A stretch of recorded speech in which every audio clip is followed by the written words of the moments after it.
climate tracker on WION World is One. To bring the benefits of the Subhash Chandra Show to your educational institution, teachers and students, send an invitation to Juhi Jha at juhi@such.org.in.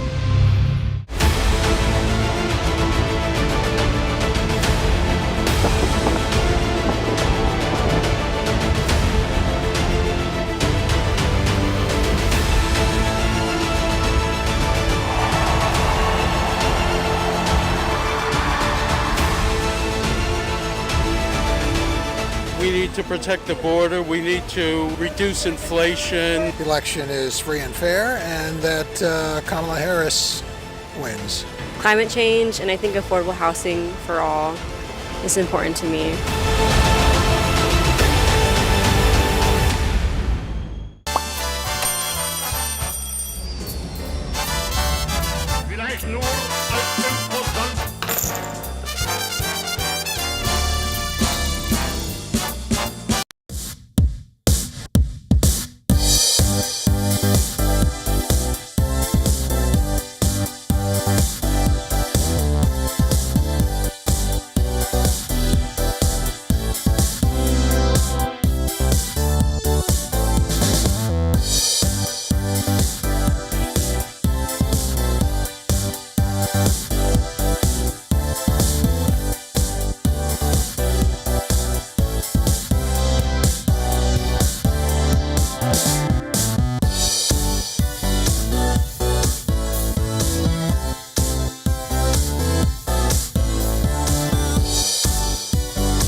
Hello and a very warm welcome. You're watching Gravitas with me, Molly Gampir. Let's get started.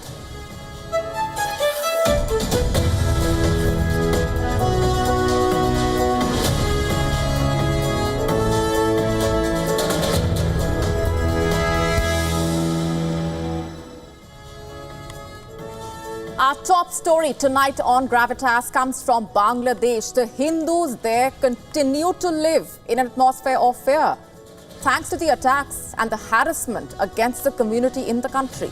And things have now gotten worse, much worse.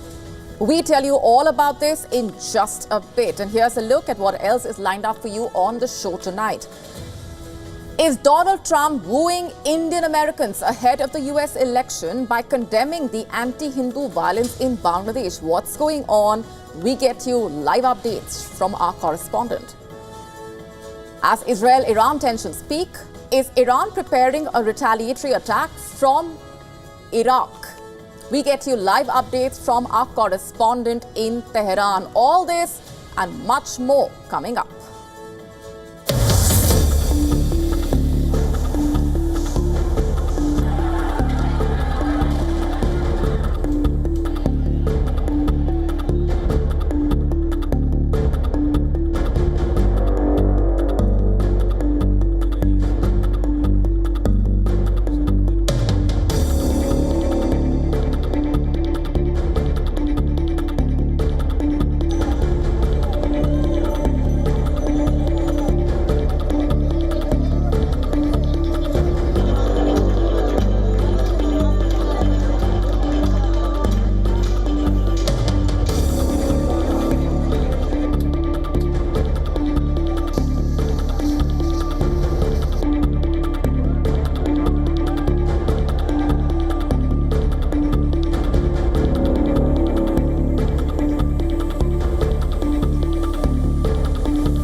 Our top story tonight on Gravitas comes from the Indian neighborhood.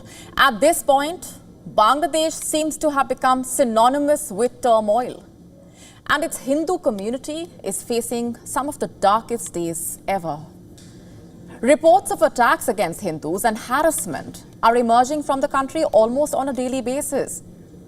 You see, since the ouster of former Prime Minister Sheikh Hasina, there has been a surge in attacks against minorities, particularly Hindus. We've been telling you about this.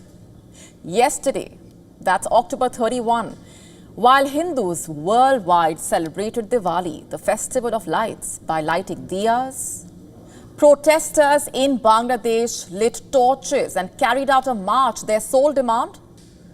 Better treatment of minorities in the country. And what triggered the protest, you ask? A sedition charge filed against 19 individuals for allegedly disrespecting Bangladesh's national flag. The procession was led by the Bangladesh United Minority Alliance, which is calling for the withdrawal of the charges against these individuals, including Chinmoy Krishnadas Brahmachari, the Divisional Organizing Secretary of the International Society for Krishna Consciousness, ISKCON. Now, yesterday's rally came a day after the UN High Commissioner for Human Rights called for minority protection and a national process of truth and healing following protests that led to the ouster of former Prime Minister Sheikh Hasina in August. Remember, the protest that started as a student-led movement against public sector job quotas in July ended with the dramatic ouster of Sheikh Hasina. Human rights groups had accused Hasina of using excessive force against protesters, a charge she has denied. But even with her fleeing the country, the unrest continued. Hasina's party's officials and supporters have faced the wrath of demonstrators. Attacks have been reported against Bangladeshi minorities, which now brings us back to the plight of the Hindus there. You see, there are multiple reasons as to why the Hindus in Bangladesh are protesting, demanding a speedy trial in cases of atrocities on minorities, adequate compensation and rehabilitation of the victims, a formation of Ministry of Minority Affairs, and most importantly, the enactment of Minority Protection Act, among others. Above all, Hindus in Bangladesh are asserting their right to live, to practice their culture, to express their identity, and to demand the freedom to live in their own country without fear. That's a basic, right? Now, those who have been arrested have been voicing their anger about the targeting of their temples, shops, businesses.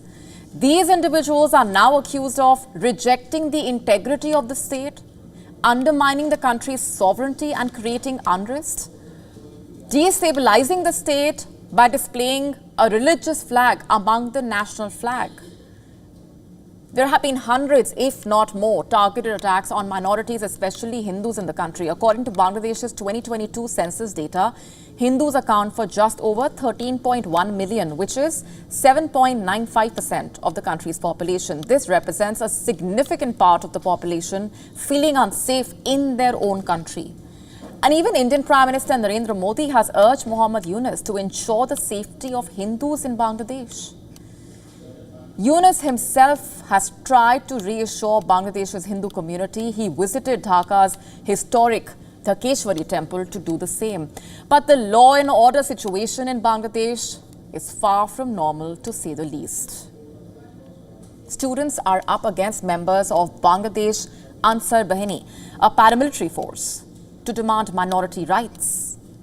The harassment continues unabated. When there isn't any direct attack, Hindus reportedly face threats and discrimination as fundamentalist organizations empowered by the political climate reportedly target the community through various tactics like social exclusion, smear campaigns. Reports saying that Hindus are being removed from government jobs allegedly, either through dismissal or forced resignations. Hindu teachers and professors, particularly in prominent universities, are allegedly being pressured to resign. They are also reportedly getting death threats. And this wave of pressure extends beyond educational institutions, by the way. Hindu cadets in the police force report the same experience. Can you believe that? Remember, we've also told you about the instances of vandalism targeting Hindu idols During Durga Puja in various parts of Bangladesh, police were deployed to maintain order, but radical groups kept what should have been a festive atmosphere aggressively hostile. The question is, who is emboldening these fringe groups? Who is giving them support? Why are the radical groups allowed a free run from the looks of it? These are some uncomfortable but very important questions that the UNIS government must answer. Unfortunately, by the time the answers come, it may be too late.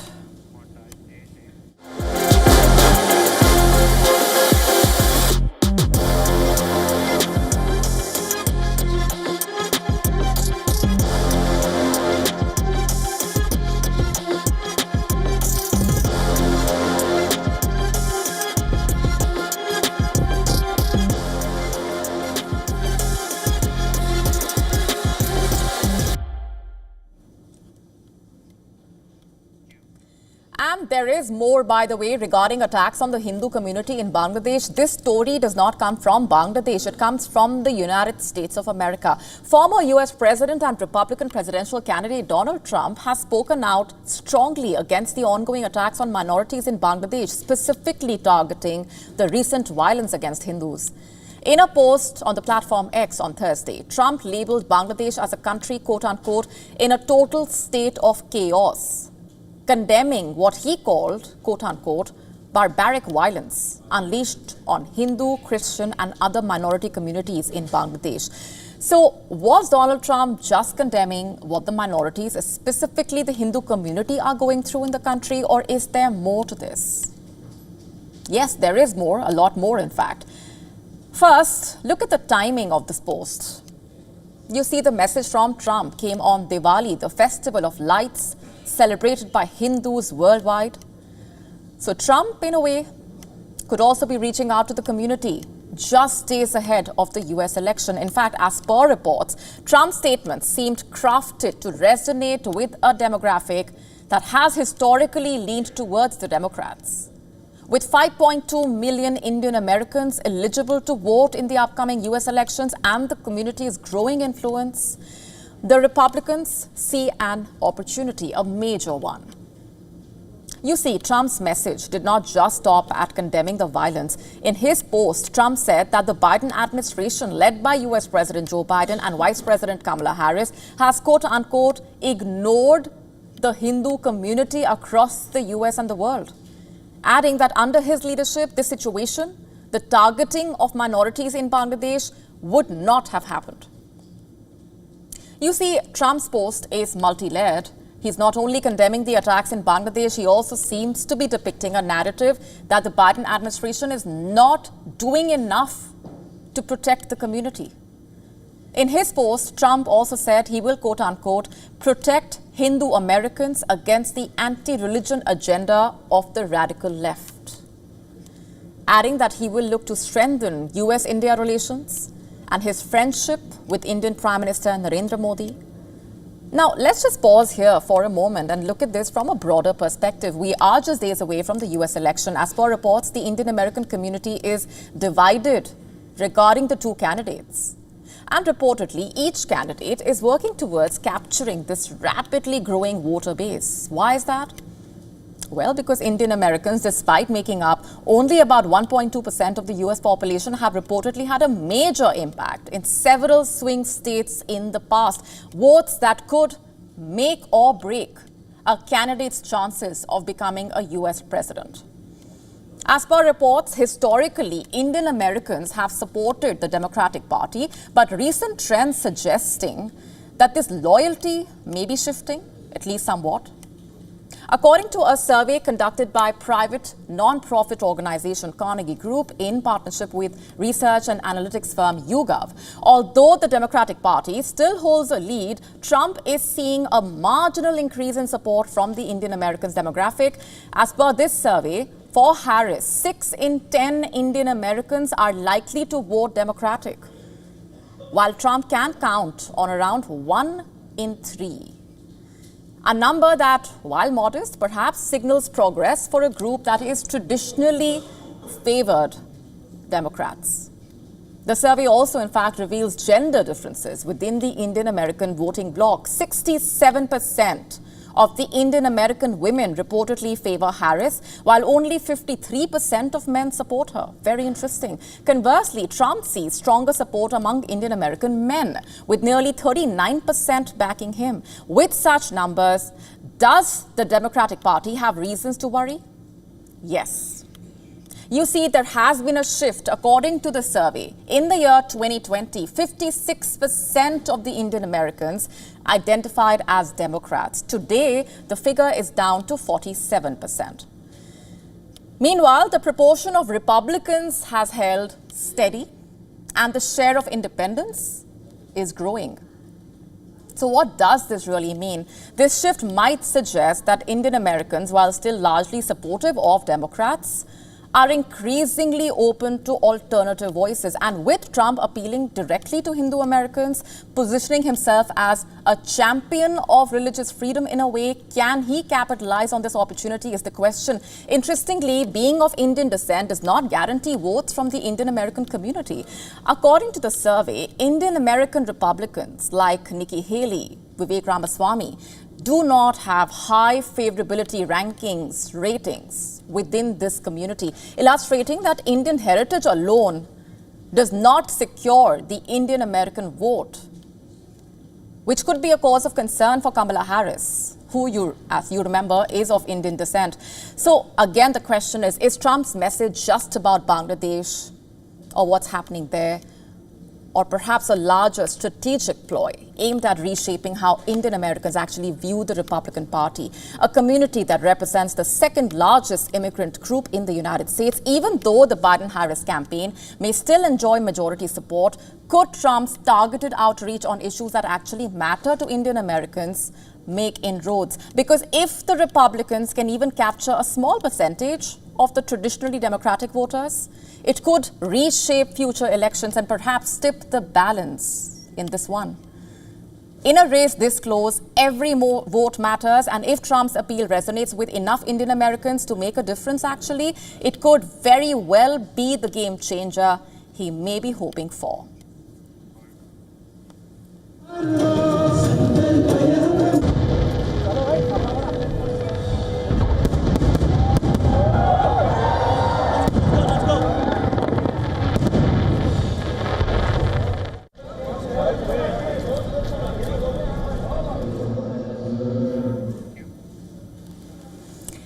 And this, of course, is a story that has far-reaching implications, not just for the United States, not just for the community there, but around the world. And this is an election that is being closely watched. Let's get in ground inputs from our correspondents joining us on the broadcast live at this moment. Susan Tehrani in the United States and Anas Malik in Iran. We'll come to you in just a bit, Anas. But first to you, Susan, just break down for us, as we just outlined, in an election this close, every vote matters. Looking at the way the demographic has been shaped and has contributed towards the elections in the past as well, what has the reaction been like to Donald Trump capitalizing on this Bangladesh incident, the situation there, and how, if at all, the Biden campaign might be losing out? Well, what happened was, as opposed to capitalizing on what's happening in Bangladesh, the Indian American community that I talked to said that the former president saw that there was a vacuum of sort of a silence regarding this issue on the part of the Biden administration and now Harris's campaign, who, as you mentioned, is partly Indian herself. And because of that, the former president decided to not only talk about the issue of Bangladesh, he was also lobbied by many Indian American super PACs and PACs as well, one of them being Hindus for America First. We talked to its founder actually a couple of days ago, and he mentioned how much he's been lobbying to the Trump campaign regarding the concerns of the Indian American community, but also the Indian diaspora all over the world. So he was very pleased with the former president's comments. On the other hand, besides that vacuum, we saw that the former president gave a message of Diwali. When the former president did that, Kamala Harris had not done that yet. Again, because, of her Indian origin, a lot of voters hope that she would, notably Indian American voters and those celebrating Diwali. After President Trump's message, Harris's message followed on the platform X. So as you rightly mentioned, these issues are of great concern, not only to the Indian American community, but people that are concerned about human rights issues here in the United States. They're watching these messages very closely and the timing of these messages as well. And the Trump campaign really had seized the moment on the one hand, but on the other hand, I think the question that many will also ask is, what will the former president do about his concerns once he is in the White House? And that's the million-dollar question. But I remember about 4 years ago when I did one of my first reports for WION on the election in 2020. It was about the Indian American vote, and you rightly noted they do lean Democrat, but it has changed tremendously in the past 4-5 years, and it's very diverse. It's a very diverse group here in the United States, and the Indian American vote is very important to both parties. Yes, of course, I remember that report, Susan, from those many years ago. But, speaking of the priorities for the Indian American community, you have outlined what they feel about this particular issue. But in a broad, general sense, what has your assessment been like when you speak to them about what they really care about and what their priorities are at this point?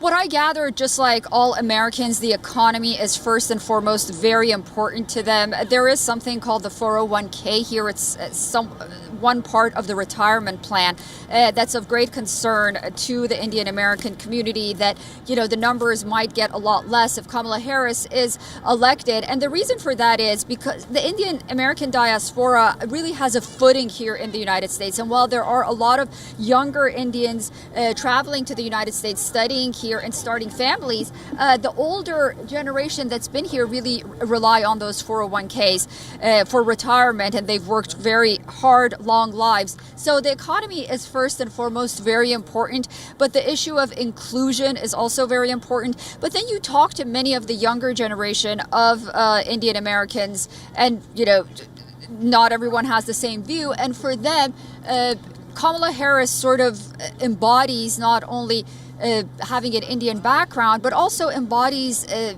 change, if you believe it or not, from the past. Maybe it's because of, Donald Trump and Joe Biden being older, but they try to look at her as a leader for the future, and one that can spearhead a lot of progressive ideas that not just young Indian Americans, but the younger voters here in the United States are concerned about. Right, and this entire incident in a way also speaks a lot about how the Trump campaign is aggressively, highlighting issues and milking them, just like, for example, the garbage row that has escalated beyond that just one statement. We're leaving it there for the moment, Susan. Thanks very much for joining us with those inputs. Of course, coming back to you as and when we have more.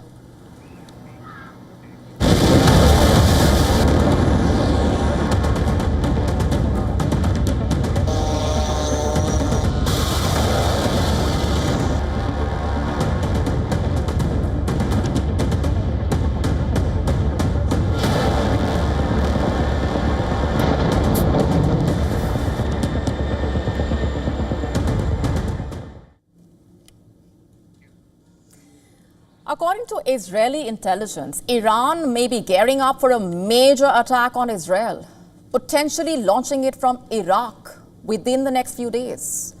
In fact, as per a news report by Axios, 2 Israeli sources told the website that this Iranian attack could even take place before the upcoming US presidential election, raising the stakes and intensifying the tensions in West Asia. As per the Axios report, Iran could leverage pro-Iranian militia groups in Iraq to carry out the attack, possibly aiming to dodge direct attribution and, in a way, lessen the risk of a direct Israeli counterstrike against strategic targets on Iranian soil. Now, if this is true, could it still give Tehran a way to strike without fully exposing itself to retaliation? Reportedly, the attack might involve a combination of drones and ballistic missiles launched from Iraq. According to Axios, US officials remain uncertain about whether Iran has made a final decision to proceed with the attack, underscoring the unpredictability of the situation. As per reports, Iranian Revolutionary Guard Corps commander Hossein Salami on Thursday said that Israel made a mistake when it attacked Iran last week, adding that Iran's response will catch Israel off guard, as it will be different from any other before. A similar message was conveyed reportedly by an anonymous high-ranking Iranian official who reportedly, in an interview with CNN, called Iran's upcoming response, quote-unquote, definitive and painful. Just like the Axios report, the unnamed senior Iranian official also told CNN that the attack will likely take place before the US presidential election. That's not even all. Mohammad Mohammadi Golpachegiani, the chief of staff to Iran's supreme leader, issued a warning on live television on Thursday, stating that retaliation against Israel was a certainty and it would be, quote-unquote, strong, leaving Israel with regret. That's the word he used. In fact, earlier this week, Iran's foreign ministry spokesman, Ismail Bagheri, said that Iran will give a decisive response to Israel's recent strike using all the available resources. It's clear to everyone that Iran will not relinquish its right to respond to the Israeli aggression, which is not only the responsibility of the Iranian government officials, but also a right granted by international law, applicable to any country that has suffered aggression and illegal use of force.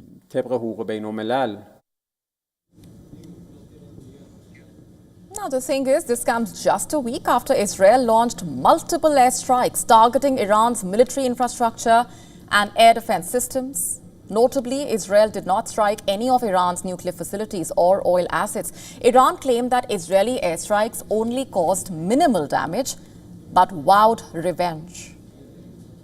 You see, the Israeli airstrikes were a counter-response to a missile attack from Iran, reportedly involving 180 missiles aimed at Israel. And today, by the way, also marks 1 month since that attack. Tehran said that the attack on October 1 was an act of retribution for the killings of senior Hezbollah leader Hassan Nasrallah and Hamas's political head Ismail Haniyeh. Meanwhile, sources told WION that Iran's foreign minister plans to embark on a diplomatic tour of neighboring countries, potentially as soon as next week. Now, this outreach could serve as part of Tehran's broader strategy to strengthen alliances and seek regional support prior to its potential confrontation with Israel. So will Iran hit Israel through Iraqi proxies, or will it refrain? We do not know. The coming hours and days are absolutely crucial, as the potential for confrontation only grows in the already volatile region. Let's go straight across now to our correspondent Anas Malik, who is joining us live on the broadcast from Tehran. Anas, thanks very much for being here. As we just outlined what that report says, that the attack could come ahead of the US election, you're standing there in Tehran. It's been 1 month since that October 1 attack took place. In fact, sources also are telling WION that Iran's foreign minister plans to embark on this diplomatic tour of neighboring countries as soon as next week, perhaps. What more are you picking up at this point? Well, we're standing at the Inqilab Square, or at the Inqilab Street, as they say, which literally translates into Revolution Street. And what you see is optics behind me. I'll just get aside for the benefit of our viewers. And you see, that is the billboard that has been set up that reads, Agar jang mein khwahid, ma ustad jangim. That translates that if war is imposed on us, then we are masters in fighting. This is what the optics says for Tehran, for the Iranian government at large, Molly. The people, there are mixed emotions, but there seems to be some confusion on the political aspect of it. The Iranian government would want to have a delayed response, but the security side, or the security prism, believes that this is the ideal, most opportune time ahead of the US elections to do a response to Israel. Now, whether or not who gets to succeed, the answer to that will be known in some days, in some hours from now. But one thing, since you mentioned about the Iranian foreign minister embarking, yes, this will be a multi-country tour, as what we have learned credibly from sources within the Iranian government. This can start as soon as Sunday evening or Monday evening, one of the two. And the main idea behind this is to reach out to countries, not just neighbors, but in the wider region, to explain Iran's position on the matter with regards to Iran's response to what Iran says was Israeli act of aggression that took place exactly a week ago. Wali? Right, Anas, you've been speaking to the locals on the ground. Give us a better sense of what this entire period of tensions has really been like for them. To what extent are the tensions, the hostilities, the war really on top of their mind when you speak to them? And this, of course, is, like we said, at a time when we are looking at that possible attack coming in just days ahead of the US election. Most concerning bit with regards to a war or a conflict, and in the days ahead of the Iranian response that took place a month ago, was economy. The US dollar rose by about 25% in local Iranian currency. It has now come down to what it used to be post the Iranian response. Economy is the bigger problem here in Tehran. Despite the fact that they have a new government in position, that is the Pezeshkian government, which is in a peculiar state right now. It's in a peculiar position, or rather an awkward position, because if it doesn't respond, then it would be seen as somewhat weak. So the locals, while they would want to back their government, and they are backing their government to whatever proportionate or disproportionate response that has been there, at the same point of time, they're concerned about the economic ramifications in case if there is a protracted conflict that Iran and Israel, or Iran goes into, which would have the impact directly not just on economy, but the situation of jobs. Iran is already under sanctions, and at large the locals do believe that they will end up feeling the brunt of it. Molly? Right, we are leaving it there for the moment. Anas getting us those updates from Tehran. Thanks very much for the moment.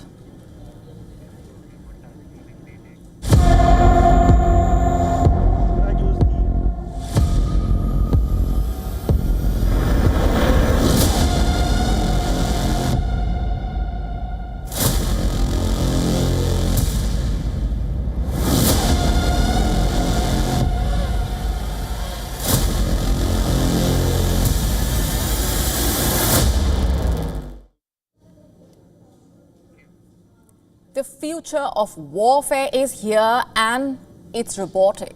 From AI-driven drones to autonomous weapons, machines are now shaping battlefields worldwide, including in Ukraine.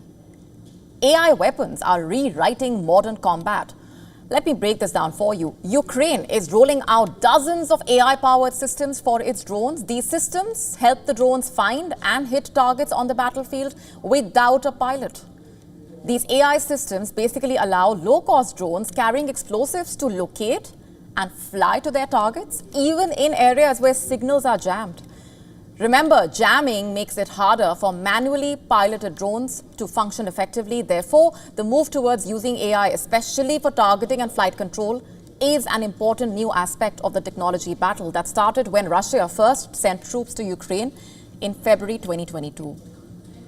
Ukraine's Deputy Defense Minister has said of drone AI systems, and I'm quoting here, there are currently several dozen solutions in the market from Ukrainian manufacturers. They are being purchased and delivered into the armed forces and other defense forces, quote unquote. In fact, she also said they were currently being used in a targeted way in special operations. Automated drone systems are in high demand among soldiers who are basically searching for ways to beat the rapidly increasing use of electronic warfare on the battlefield. For the unversed, electronic warfare systems essentially create a protective dome around the location. And how do they do that, you ask? By sending out powerful signals that basically disrupt the communication between the drones and their pilots. This is called jamming. And it causes the drone pilots to lose control of the craft and miss their target eventually. These systems, once only used to protect the highest value pieces of equipment, have become a common feature in trenches as well as on regular vehicles used by soldiers as they try to protect themselves from drones, especially FPV drones or first-person view drones. FPV drones are drones that allow the pilot to see what the drone sees in real time. This is achieved by putting on board camera that sends live video to the pilot. These small and cheap drones, originally built for civilians, have become the most commonly used strike drone on the battlefield. Both Ukraine and Russia have ramped up the production into the millions per year. The only issue here is jamming. So now Ukraine, it seems, has found a way around that, using artificial intelligence. Officials say that AI-operated first-person view drones could achieve hit rates of around 80%. Experts say that we should not be surprised if both sides rely heavily on automation in the next phase of the war. Currently, it is not that widespread. Currently, what we are seeing is small-scale application. Multiple tech companies are now racing against time to make a product that uses computer vision. It's a type of AI technology meant to guide strike drones towards their target. How will this work? The software will allow a pilot to select a target via the drone's camera, at which point the drone completes the rest of the flight into it autonomously. As you can tell by now, AI is already shaping the battlefields, and it's not just Ukraine, by the way. Even China is racing to develop an AI tool for military use. According to Reuters news agency, top Chinese research institutions linked to the Chinese military have used Meta's publicly available model to develop an AI tool for potential military applications. In the month of June, 6 Chinese researchers from 3 institutions, including 2 connected to the People's Liberation Army, presented their work reportedly on a military-focused AI tool called ChatBit. They used an earlier version of Meta's 13B language model and added their own parameters to create ChatBit. This tool is designed to basically gather and process intelligence, providing accurate information for military decision-making. The researchers optimized ChatBit for dialogue and question-answering tasks in the military.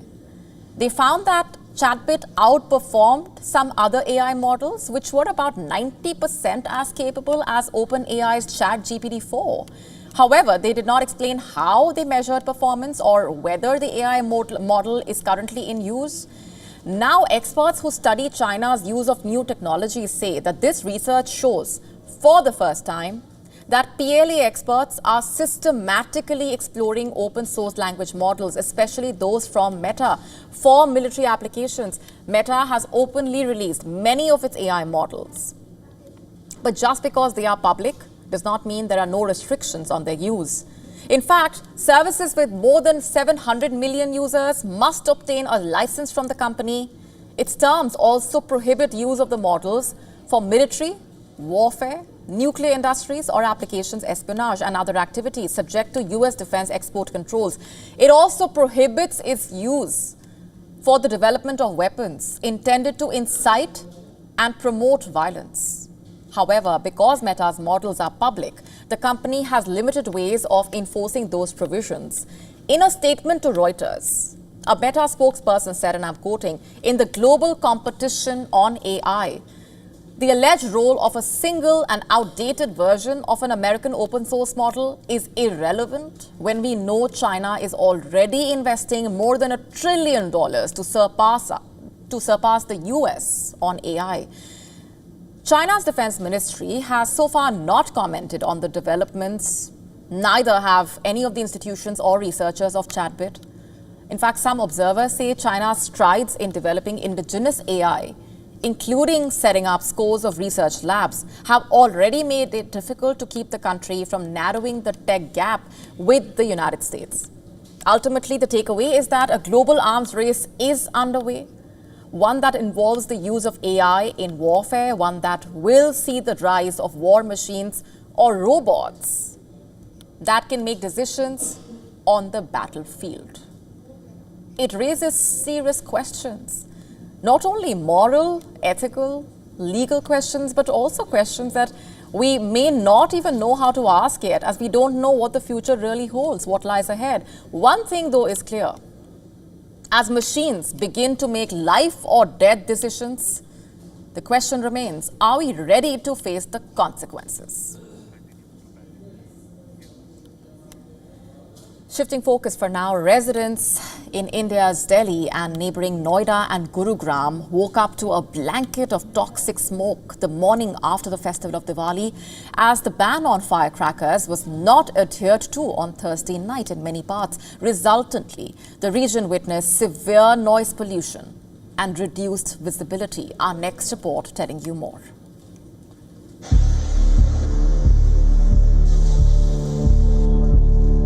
Air quality in the Anand Vihar locality in the Indian national capital, Delhi, remained in the very poor category on Friday. According to the Central Pollution Control Board, the AQI was recorded at 395 at 6 a.m. local time. What you see on your screen are several regions in the national capital that recorded similar AQI numbers. Key areas including Anand Vihar saw the AQI plunge into the severe category. While PM 2.5 concentrations soared, creating respiratory health hazards for people, a trend that has continued over the years, with Delhi witnessing a severe fall in the air quality on Diwali, with AQIs ranging from 414 in 2020 to 382 in 2021 and 312 in 2022.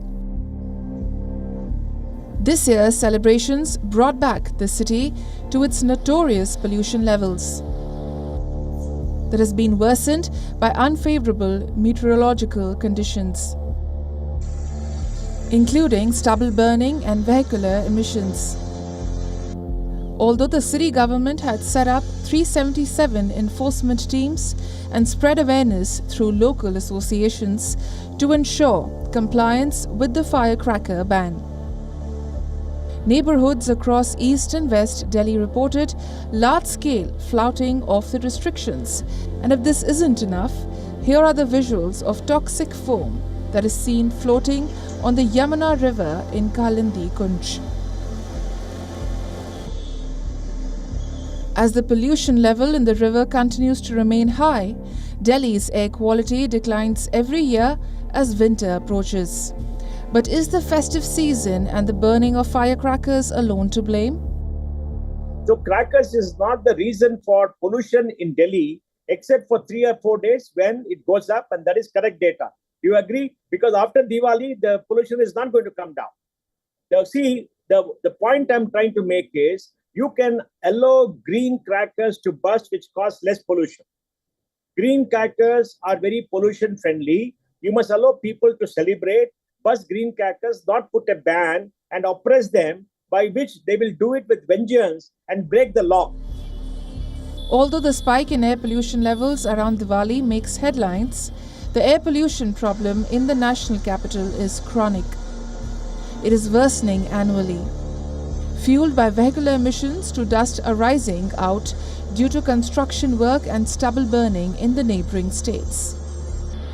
Delhi's declining air quality stems from year-round pollutants, with the bursting of firecrackers on Diwali adding an extra layer to this thick, toxic smog. And cleaning it requires innovations in technology, more investments in public transport. It also needs a solid political will and a nudge for us to make behavioral changes.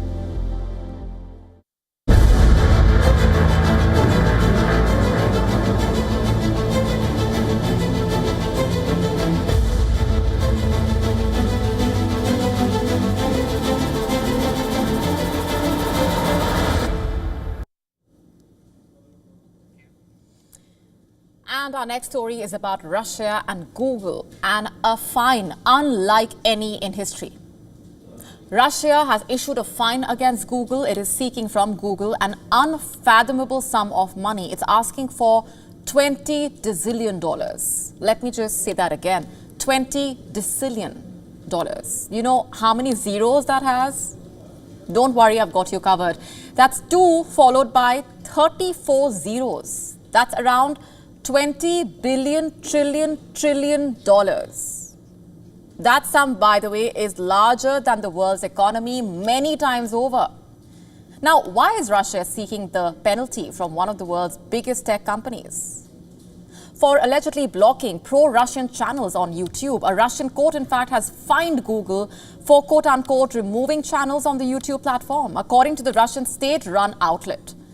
The Russian court has ordered the company to restore channels belonging to Russian broadcasters or face unspecified additional fines, which double every day if not paid within 9 months. You see, in March 2022, YouTube announced the platform would block channels operated by Russian state-run media like RT. For publishing content about Russia's war in Ukraine, the channels were blocked in Europe before they were blocked globally. According to YouTube, more than 1,000 channels and over 15,000 videos were removed within a span of 10 days. Though it's not immediately known how many channels have been removed so far, following the onset of Russia's war in Ukraine in early 2022. Google significantly curtailed its operations within Russia, but stopped short of a complete exit. Services like YouTube and Google Search remain accessible within Russian borders. Unlike some American tech companies that fully withdrew, Google's partial operations in Russia continue, although its Russia subsidiary filed for bankruptcy several months into the conflict after the Russian government seized its bank accounts. YouTube's action led to backlash from Russia, which saw the move as censorship, quote-unquote, and suppression, quote-unquote, of its state-sponsored media. Since 2020, Google has reportedly faced ongoing penalties, starting with the daily fine of 100,000 rubles, or approximately $1,028, over blocked Russian channels from Ryazan and also Skagrad, 2 of the most prominent Russian state-affiliated media outlets. According to reports, 17 Russian broadcasters have joined the legal fray since then, filing suits against Google and demanding the reinstatement of their channels on the platform, which brings us to the $20 billion fine. As we told you earlier, that sum dwarfs the world's economy. Just for clarity here, $110 trillion, that's the estimated value of the world's combined economy. According to the International Monetary Fund, it's a small fraction of what Russia is demanding from Google, basically. The Kremlin, in fact, has called this fine a largely symbolic measure intended to compel Google to reconsider its stance on Russian broadcasters. Dmitry Peskov, the spokesperson for the Kremlin, told Russian media that the unfathomable fine amount is intended to attract attention to the seriousness with which Russia views the issue of YouTube's bans on Russian media. He said, and I'm quoting now, "I can't even pronounce this figure right," quote unquote. As for the question of will Google pay the fine, Alphabet, Google's parent company, has a market valuation of $2.1 trillion as of Thursday's share price. According to American business magazine Forbes, Google's parent company said in its third quarter earnings report early this week that it had ongoing legal matters relating to Russia, quote unquote. Now, here's a surprising fact. YouTube became inaccessible to thousands of users in Russia on August 8. It's not clear what caused the platform to be blocked, but weeks earlier, Russian lawmakers reportedly said upload speeds to YouTube in Russia would decrease by 70% because the platform, quote unquote, violates and ignores the law with impunity. Here's more. Crackdown on Russian media outlets is not new. In fact, it has only intensified in recent years. Social media platforms and US officials have accused Russian outlets of disinformation campaigns, particularly after the Ukraine war started. Remember, in September, the Biden administration also accused Russia of election meddling through alleged disinformation campaign involving state-run outlets. Days later, Meta reportedly announced RT and Rossiya Segodnya would be banned from Facebook, Instagram, and WhatsApp. Our next story is about a new mascot unveiled by the Vatican. There's a new mascot for the Catholic Church. What's the story here? What's the mascot's name? What's the aim here? What do we know about it? Let's tell you all that you need to know. The mascot is named Luce. Interestingly, it is created from the desire to enter into the world of pop culture, so beloved by our young people, quote unquote. That's according to Archbishop Rino Fisichella, who is the Vatican's chief organizer for the church's upcoming Jubilee year. Basically, the hope is to engage young people. Just for context here, the Jubilee is a special year of forgiveness and reconciliation. It will begin on Christmas Eve 2024 and end on the 6th of January 2026. It is basically a special event, usually celebrated every 25 years by the Catholic Church. So what's behind the name? The mascot has been named after a Latin word for light. Interestingly, this is an anime-inspired character that has also invited mixed reactions. This is the Vatican's first ever cartoon mascot. It has been designed by Italian pop artist Simone Legno. Who is he? One of the co-founders of a Japanese-inspired lifestyle brand, Tokidoki. The mascot's design features have been described as the typical elements of the pilgrim. That's how the Archbishop put it, reportedly, pointing to the shining eyes and symbol of the hope of the heart. According to him, the image represents a happy union between Christian symbols and Japanese culture. As per the Vatican, the mascot was designed with the intention of reflecting pop culture popular among young people and brings with it a message of hope and welcome. Basically, the aim is to capture the attention of the younger generation. It has been an integral part of their lives, after all, this form of cartoons. So this mascot is a unique way to reach out to the younger demographic. The goal is to have the mascot help spread the evangelical message of hope to children. By the way, it will also be the Vatican's mascot for Expo 2025 in Japan. The Holy See will be hosting a pavilion there in collaboration with Italy.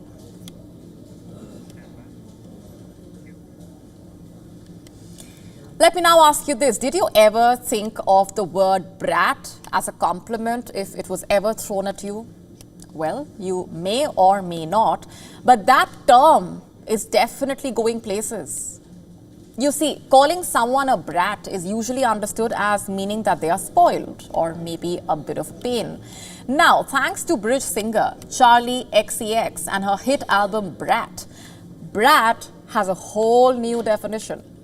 It reportedly means something a little rebellious, fun, and even aspirational.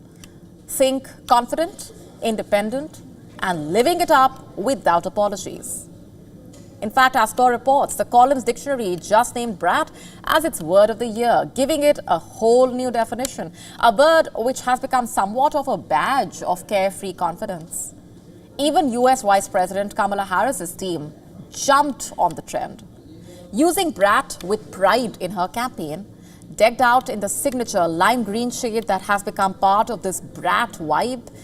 But brat is not alone in the dictionary's refresh this year. As per reports, new buzzwords including super majority, a term to describe landslide election, and look maxing, all about leveling up one's looks. And for readers, we have romantasy, blending romance and fantasy into one new genre. Turns out the brat renaissance is not exactly new. As per reports, way back in the 15th century, brat had nothing to do with kids. It was actually a type of cloth. And over time, it transformed into something a bit less flattering. But fashion is ever-changing, and so is language. According to Collins, Charli XCX's album did not just release an album, it launched a brat revolution that spread worldwide. Collins has over 20 billion words and counting, and it keeps tabs on these linguistic shifts, tracking trends from social media and print. So Collins officially declared this the most brat word of the year. So it may be time for us to embrace the new term, if you hadn't already. Let me ask you another question. What is the longest you have held a grudge against anyone? A few hours, days, months, perhaps a few years? If it's more than that, Turns out, you and crows have a major similarity. Let me tell you what we are talking about. A scientist has reportedly found that crows can hold a grudge for as long as 17 years. That's right, 17 years, nearly 2 decades. So, if you ever found yourself being cawed at by a crow aggressively, you may just have upset or threatened them in the past, knowing or unknowingly. According to researchers, crows are either unable or unwilling to forget or unable to forgive, beg your pardon, any kind of behavior that upsets or threatens them. And they are not just known to be intelligent, they also have an incredible memory. How exactly did scientists even find this out? How did they make this discovery? Turns out, Professor John Maslow, an environmental scientist at the University of Washington, found this through personal experience.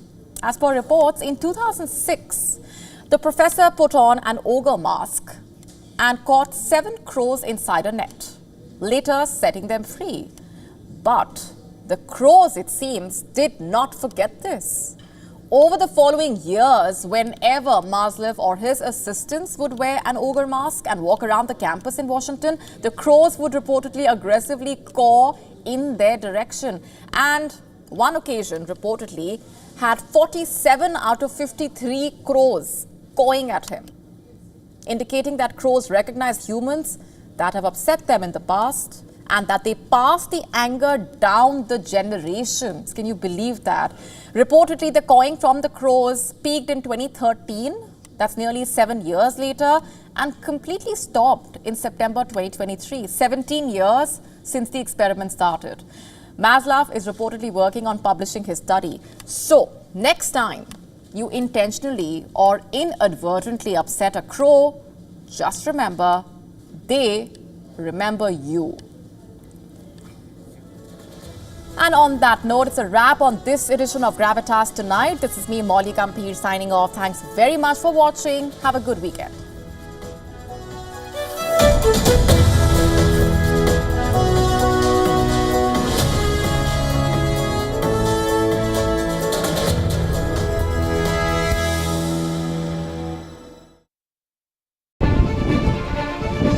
One month since Iran's fierce fire at Israel,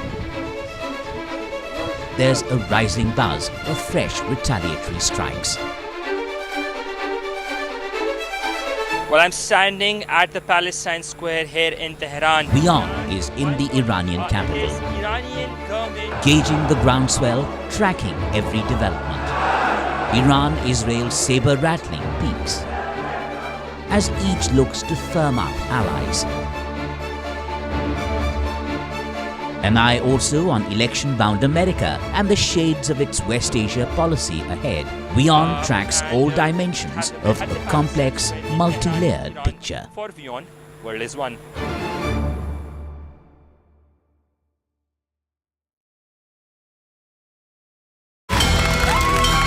From the bustling trading floors of Wall Street to the vibrant exchanges of Asian stock markets, WION breaks it down for you to make sense of what's happening, as we reveal the key factors behind events, strategic battles, and the game-changing business decisions that shape the world.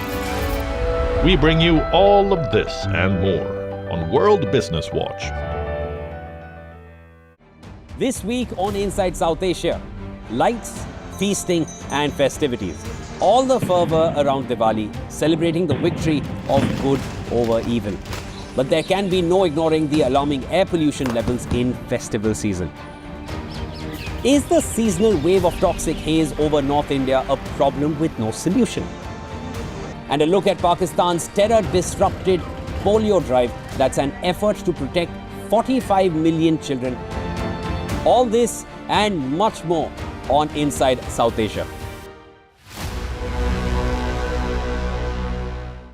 WION, India's global voice, the channel that brings you the biggest stories from across the world through India's lens.